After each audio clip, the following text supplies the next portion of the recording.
We will return our immigration to sustainable levels by capping the total number of temporary workers and international students at less than 5% of Canada's population by the end of 2027.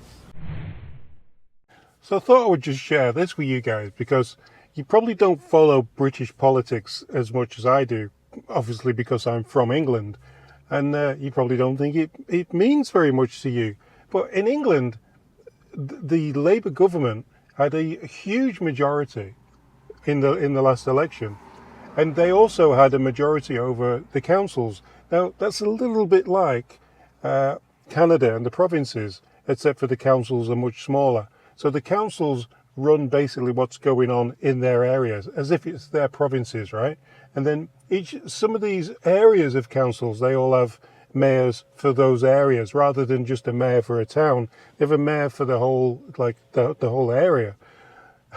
And Reform is a up and coming, like a little bit like Bernier, who here Max, the PPC party, a little bit like him, really, wanting to get back to English values and English things, the same as he wants Canadian values and Canadian things for Canadians. So this is the mayor of Lincolnshire. Now, Lincoln is where I met my wife. It's where I used to be based in the Air Force. There's a lot of RAF bases around Lincolnshire. Very, very, very populated area for aircraft, for planes in World War II. So yeah, I was based at RAF Waddington, but you got Scampton, you got Swinderby, you've got all the different bases all around. And yeah, here's what she had to say about migrants coming into England. We will tackle illegal migration. We've been working on policies. I say no to putting people in hotels. Tents are good enough for France. They should be good enough for here in Britain. I know. No, that's whoa.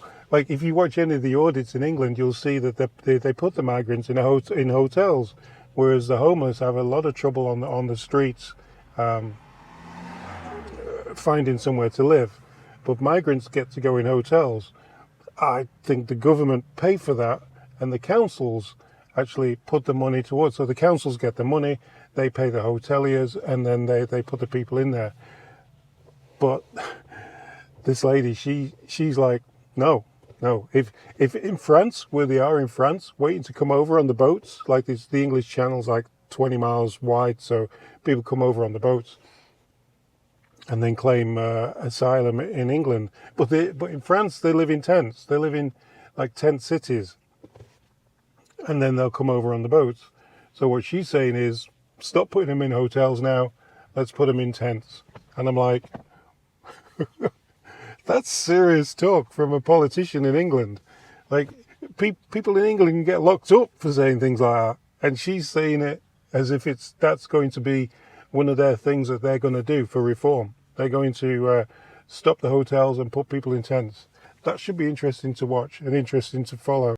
I think it's worthwhile watching other countries and seeing how they deal with mass immigration and the way that's going. You look at Carney in this country, he's wanting to bring in another, I think, 2 million a year at the moment.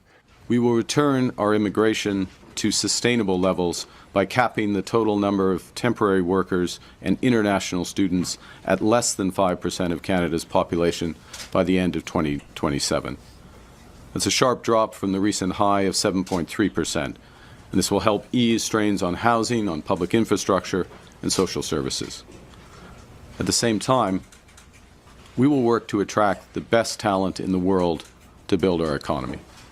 Is it going to be a case of that we will be putting all these refugees in Canada in tents, in parks, the same as Lincoln's going to do with immigrants in England? Time will tell. We will see. Nobody knows where we're going to put them because there's no housing, is there? So where are we going to put everyone? Anyway, just thought I'd share that with you. Thought it was quite interesting. See you in the next one, guys.